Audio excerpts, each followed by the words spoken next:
Shanichhara নদিয়াপুরে school পড়ুয়া শিশু সহ তার মায়ের উপর প্রাণঘাতী হামলার ঘটনার কেটে গেছে এক সপ্তাহ।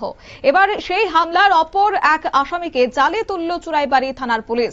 উত্তর জেলার ধর্মনগর মহকুমাধীন শনিছড়া গ্রাম পঞ্চায়েতের খেরেংচুরিতে 8 বছর বয়সী স্কুল পড়ুয়া শিশুকে নৃশংসভাবে হত্যাকাণ্ডে জড়িত থাকার দায়ে আরও এক অভিযুক্তকে জালে তুলতে সক্ষম হয়েছে চুরাইবাড়ি থানার পুলিশ। বর্তমানে 3 দিনের পুলিশ রিমান্ড চেয়ে রয়েছে অভিযুক্ত। এবং প্রসঙ্গত, গত নভেম্বর মাসের 24 তারিখ সোমবার দুপুর নাগাদ স্কুল থেকে বাড়ি ফেরার পথে বিজয় সিনহা ও তার একমাত্র পুত্র অমৃত সিনহার উপর ধারালো অস্ত্র দিয়ে প্রাণঘাতী হামলা চালায় একদল দুষ্কৃতিকারী।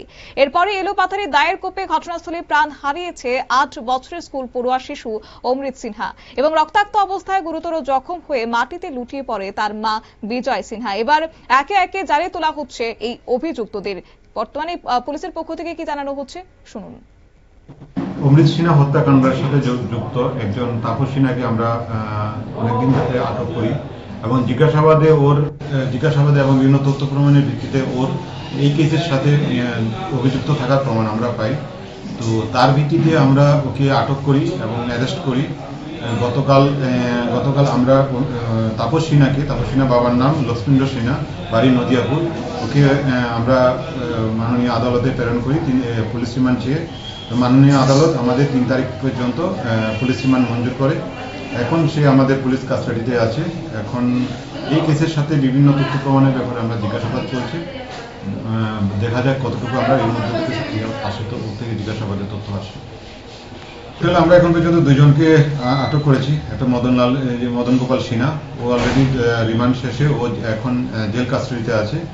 আর এখন রিসেন্টলি আমরা অ্যারেস্ট করেছি তাপস সিনহাকে, ও প্রেজেন্টলি আমরা পুলিশ ইন্টারোগেশনে আছে।